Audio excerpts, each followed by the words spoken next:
안녕하세요. 건강한 목사의 신앙사연입니다. 제가 젊었을 때 아주 뜨겁고 팽팽하게 토론했던 주제가 있어요. 이성교제를 하는 데 있어서 여러 사람을 다양하게 만나는 게 더 좋으냐, 아니면 한 사람을 만나더라도 깊게 제대로 만나는 게 더 좋으냐라는 주제였어요. 각자 나름대로 생각하는 게 있어서 서로 절대 양보하지 않고 팽팽하게 대립했던 기억이 있습니다. 아직도 이 두 주장은 서로 의견 차이를 좁히지 못하는 것 같아요. 여러분은 어느 쪽인가요? 이 부분에 대해서 성경적인 원리와 제 개인적인 의견을 이야기하도록 하겠습니다. 경험은 사람이 인생을 사는데 아주 필수적인 요소예요. 어떤 경험이든 실제로 경험해본 사람과 경험해보지 않은 사람은 느끼는 게 다릅니다. 성경도 경험을 아주 중요하게 여겨요. 사람은 기본적으로 망각을 잘하고 교만하기 때문에 경험을 통해서 자기가 얼마나 연약하고 무지하며 믿음이 없는지를 직면하게 되죠.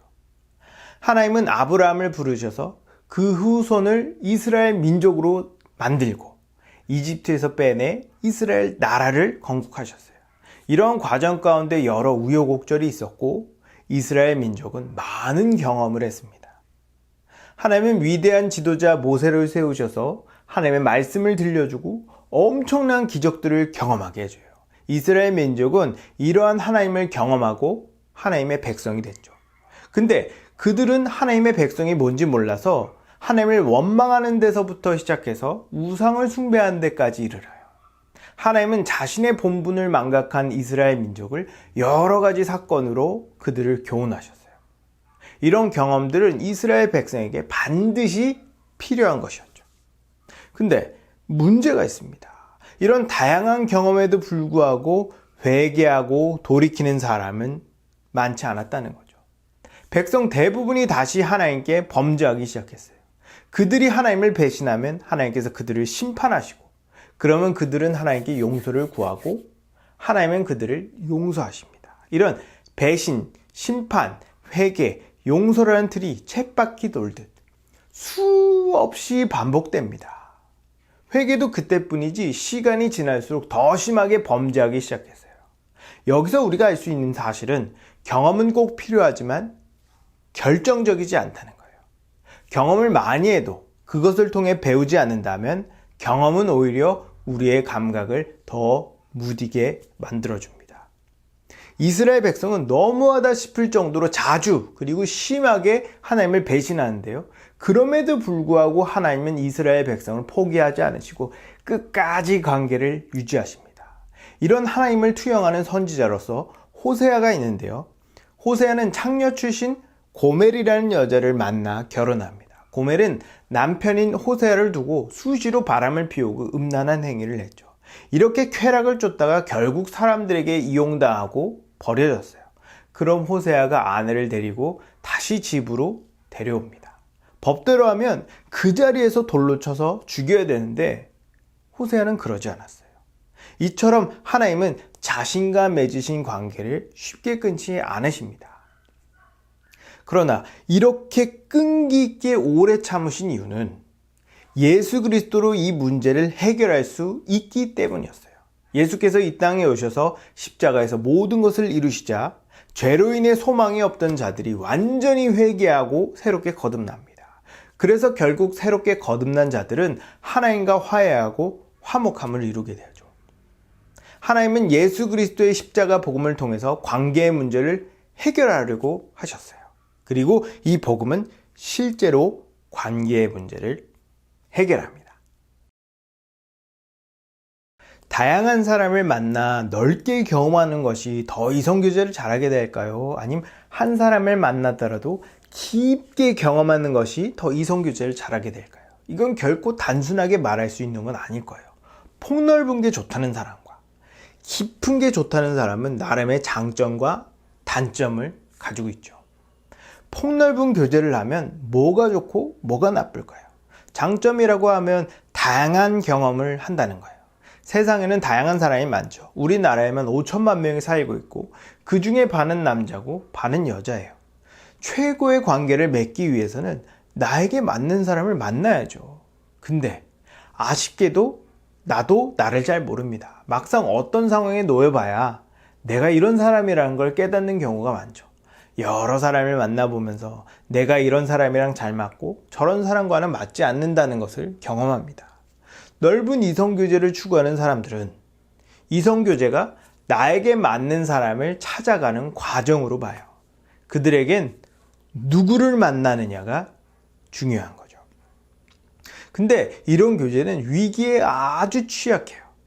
과거의 연인이었던 사람과 현재의 연인이었던 사람이 서로 비교됩니다. 지금 만나고 있는 사람이 과거에 만났던 사람의 단점은 충분히 보완하는데 과거에 만났던 사람의 장점은 가지고 있지 않은 거죠. 그럼 이 관계가 어딘가 아쉽고 나와 더 잘 맞는 사람이 있지 않을까 생각하게 돼요. 그러다 갈등이 더 심해지고 깊어지면 어느 선을 넘지 못하고 관계를 정리합니다. 깊은 교제를 하면 뭐가 좋고 뭐가 나쁠까요? 장점이라고 하면 관계가 안정적이라는 거예요. 서로 다른 성별, 다른 인생, 다른 환경에서 평생을 살았으니 생각과 생활 습관이 다른 것은 당연하며 연인이라면 갈등과 충돌은 다들 겪는 일이라고 생각해요. 그리고 연애 경험이 다양하지 않다 보니까 다른 사람과 비교를 안 합니다. 오랜 시간 서로를 알아왔기 때문에 웬만한 일로는 이별을 생각하거나 헤어질까봐 불안해하지 않아요. 깊은 이성교제를 추구하는 사람은 이성교제를 서로 맞춰가는 과정이라고 생각하죠. 그들에겐 어떻게 극복해 나갈 것이냐가 중요합니다. 근데 이런 교제는 매너리즘에 빠지기 쉬워요. 서로 너무 잘 알고 익숙해져 있기 때문에 미래가 뻔히 보이는 거죠. 좋은 관계는 함께 서로 활력이 되어 점점 성장하는데 좋지 않은 관계는 어느 정도 수준에 멈춰 그저 유지만 하는 거죠. 꼭 짚고 극복해야 할 부분도 그 과정이 어렵고 힘드니까 건드리지 않아요. 관계가 흔들리는 것을 그 무엇보다 힘들어합니다. 그래서 덮고 가는 거죠. 이런 것이 많으면 관계가 생기도 없고 유익하지도 않아요. 근데 그 관계가 개선될 여지도 없어. 개선하기 위해서는 관계가 깨질 것을 각오해야 되는데 용기가 나질 않습니다. 이렇게 뜨뜻미지근한 상태로 쭉 가는 거예요. 다양한 사람을 만나든 한 사람을 깊게 만나든 다 장단점이 있어요. 제가 봤을 때 사람을 사귀는 유형은 어느 정도 그 사람의 성향과 관점을 반영하는 것 같습니다. 외향적인 사람은 다양하게 사귀는 경향이 많은 것 같고 내성적인 사람은 긴밀하게 만나는 성향이 짙은 것 같아요. 넓고 다양한 관계를 추구하는 사람은 이성교제를 나와 맞는 사람을 찾아가는 과정이라고 생각하기 때문에 좋은 사람만 만나면 자연스레 긴밀해질 거라고 생각하는 것 같고 긴밀한 관계를 추구하는 사람은 이성교제를 서로 맞춰가는 과정으로 생각하기 때문에 현재 나와 잘 맞지 않아도 서로 노력하면 언젠가 이 다름을 극복할 수 있다고 생각하는 것 같아요. 저는 이 두 가지 관점이 다 필요하다고 생각합니다. 문제는 이것을 어떻게 질서 있게 조화시키냐인데 저는 크게 세 가지로 정리했어요. 첫째, 이성교제를 시작하기 전에 다양한 사람들을 경험해 보는 겁니다. 우리는 사람을 잘 몰라요. 나도 나를 잘 모르고 다른 사람도 잘 몰라요. 그래서 우리는 다양한 경험을 통해서 나와 타인을 이해하는 과정을 겪죠. 그리스도인이든 비그리스도인이든 여러 가지 경험을 토대로 자기의 신념, 철학, 관점을 강화해요. 다른 사람은 몰라도 우리는 그리스도인이기 때문에 우리가 겪는 모든 경험은 성경적으로 해석해야 돼요. 기독교적인 관점으로 모든 것을 바라보고 해석하는 것을 기독교 세계관이라 부릅니다. 이런 기독교 세계관을 가지고 다양한 사람들을 만나 경험함으로 나를 이해하고 다른 사람을 이해하는 과정을 충분히 가질 필요가 있죠. 굳이 이성이 아니더라도 여러 사람과 다양한 관계를 맺는 것은 아주 중요해요. 제 개인적인 생각이지만 사람들과 관계가 원만한 사람은 실제로 이성교제도 잘할 가능성이 높다고 생각해요. 그리고 사람들과 진솔하게 깊은 대화를, 깊은 관계를 맺을 수 있는 사람은 이성관계도 그렇게 맺을 수 있다고 생각합니다. 굳이 그 사람과 사귀어봐야 합니까? 똥인지 된장인지 찍어봐야 하나요? 평소에 어떤 사람들과 관계를 맺고 어떻게 그 사람들과 관계를 맺는지만 봐도 얼추 그 사람을 짐작할 수 있어요. 이건 나에게도 적용돼요. 굳이 이성교제를 하지 않아도 내가 사람들을 사귀고 관계를 맺는 모습을 보면 내가 어떤 사람과 잘 맞고 어떤 관계를 맺어가고 있는지 보입니다. 다양한 사람과 폭넓은 관계를 맺고 그 안에서 내가 어떻게 사람들과 관계를 맺는지 잘 살펴본다면 그만큼 나에 대해 이해하게 될 거예요. 긴밀한 교제를 추구하는 사람들이 실패하는 이유 중에 하나는 내가 누구와 잘 맞는지, 어떻게 관계를 맺는지 모르기 때문이에요. 이성교제를 나와 상대가 서로 맞춰가는 과정이라고 보는 건 좋은데 맞출 수 있는 것과 맞출 수 없는 것이 있어요. 취향이나 성격에 대한 것은 서로 양보하고 얼마든지 맞출 수 있는데 믿음이나 인성은 양보하거나 맞출 수 있는 게 아니에요. 둘 중 하나가 믿음을 저버리거나 인성이 바뀌어야 가능한 일인데 이건 본질적인 문제라서 인간의 힘으로는 불가능해요. 그래서 이성교제를 시작하기 전에 먼저 나와 다른 사람을 이해하는 과정이 필요하죠. 둘째, 충분한 시간을 가지고 신중하게 생각한 후에 이성교제를 시작하는 겁니다. 이성교제는 우리가 일반적으로 사람들과 맺는 관계와는 성격이 달라요. 이성교제는 배타적인 관계입니다. 예를 들어 제가 A라는 친구가 있는데 B라는 사람을 친구로 삼는 건 도덕적으로나 관계적으로 전혀 문제가 안 돼요. 그러나 제가 C라는 애인이 있는데 D라는 여자를 애인으로 사귀는 것은 도덕적으로 관계적으로 큰 문제가 되죠. 누가 친구가 많은 것을 가지고 욕을 합니까? 근데 애인이 많은 것은 욕을 먹어요. 이처럼 이성교제는 오직 한 사람과만 할 수 있는 거죠. 그러다 보니 한 번에 여러 사람과 다양한 이성교제는 현실적으로 어려워요. 다양한 이성관계를 추구하는 사람도 이 사람이 나와 잘 맞는 사람이길 기대하고 관계가 더 깊어지길 희망하면서 이성교제를 시작해요. 바람둥이가 아닌 이상 대부분의 사람은 배타적이고 깊은 관계까지 도달하기를 희망합니다. 근데 거기까지 도달하기 어려운 이유는 충분한 검증 없이 너무 쉽게 사귀기 때문이에요. 이성교제를 나와 맞는 사람을 찾아가는 과정이라고 생각하니까 일단 사귀어보고 알아가자고 생각하는 거죠. 근데 사귄다는 건 상대방에게 내 인생에 깊게 관여할 수 있는 권리를 주고 서로에 대한 의무를 지우는 관계예요. 이 사람이 어떤 사람인지 충분한 검증을 거치지도 않았는데 단지 감정적으로 끌린다, 좋다는 이유로 이런 막대한 영향력을 행사하게 두면 나중에 관계가 끊어지는 아픔과 상처를 경험하게 되는 겁니다. 처음에는 간도 쓸개도 다 줄 것처럼 굴다가 어느 순간 악마처럼 돌변하는 악한 사람이 우리 주변에 많아요. 그것도 모르고 속아서 이런 사람과 너무 깊은 관계까지 들어가게 되면 나중에 돌이킬 수 없습니다. 사람은 어느 정도는 자기를 감출 수 있지만 결국 자기를 드러낼 수밖에 없어요. 보통 자기를 감출 수 없는 관계라고 하면 가족이 있죠. 어렸을 때부터 쭉 봐왔으니 가족한테는 서로 감추지 않고 자기의 내면을 드러냅니다. 이 정도까지 오래 지켜보지 않더라도 이 사람의 신앙, 인격, 성격, 성향, 태도가 어떤지 파악할 수 있는 충분한 대화와 시간이 필요하다고 생각해요. 그리고 어느 정도 신뢰가 가고 확신이 든다면 그때 비로소 정식으로 이성교제를 시작해도 늦지 않아요.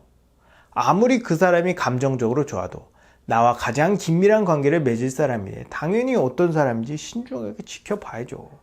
마지막 세 번째, 사귀기 시작하면 끝까지 가는 겁니다. 사람은 신념, 관점, 경험, 관계, 성격, 지식, 유전, 무의식 등 무수한 요소들이 거미줄처럼 얽혀있는 복잡한 존재이기 때문에 단순하게 파악할 수 없어요. 그래서 아무리 철저하고 신중하게 점검해서 사귄다 한들 언제 어디서 어떻게 갈등이 생길지 아무도 모릅니다. 그래서 어느 정도 되면 앞으로 발생할 일에 대해서 감수하고 이성교제를 시작해야 돼요. 세상에 완벽한 사람은 없습니다. 다들 알게 모르게 부족하고 연약하며 생각도 짧고 여러 상처가 있어요. 모든 부분을 완벽하게 소화할 수 있는 사람은 예수님 외엔 존재하지 않아요. 그래서 이성교제를 시작할 때 앞으로 생길 모든 일을 함께 감수하기로 서로 합의하는 과정이 필요하죠. 오늘날 많은 사람들이 아무런 합의 없이 암묵적으로 이성교제를 시작합니다. 서로에 대한 권리가 뭔지, 의무가 뭔지 모르고 이 배타적인 관계가 시작돼요. 당연히 서로 져야 하는 권리와 의무를 말 안 해도 알 거라고 생각합니다. 그러다 내가 생각하는 의무에 상대방이 충실하지 않으면 섭섭해하고 내가 생각하는 권리가 보장받지 않으면 불같이 화를 냅니다. 상대방은 그런 의무가 있는지도, 그런 권리가 있는지도 몰라요. 이렇게 서로 불평과 불만이 쌓여 감정이 식으면 아무런 기준도 없이 관계를 끝내버립니다. 이런 식으로 관계를 끊겨지는 거예요. 언제 어디서 어떻게 헤어질지 항상 불안해하고 초조해하죠. 이 얼마나 불안정한 관계입니까? 감정으로 유지되는 관계는 빈약하기 그지없어요. 성경이 지향하는 관계는 약속으로 맺어진 관계예요. 서로 지어야 하는 의무와 권리를 확실히 하고 신뢰와 성실함으로 유지된 관계입니다. 이 약속이 분명하고 이 약속에 충실하면 이것만큼 관계가 안정적일 수 없어요. 내가 상대방에 대한 의무를 다하면 절대 관계가 끊어지지 않으니 헤어질까 두려워하지 않죠.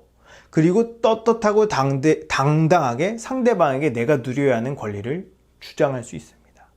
이런 관계는 하나님의 말씀을 기반으로 사랑이라는 토대 위에 세워졌을 때만 가능한 거예요. 단지 서로 약속했다고 그 관계가 유지되거나 지켜지는 게 아니라 건강한 믿음과 성숙한 인격을 갖추지 않으면 약속을 해도 지켜질 수 없어요.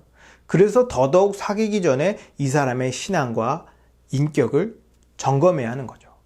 건강한 믿음과 성숙한 인격을 갖췄다 할지라도 분명 이성교제를 하면 예상치도 못한 일이 발생할 거고 상처받고 상처 주기도 할 거예요. 여러 가지 갈등으로 관계를 고민하기도 하겠죠. 그러나 서로에 대한 약속을 어기지 않고 약속에 충실한다면 이 관계는 안전할 겁니다.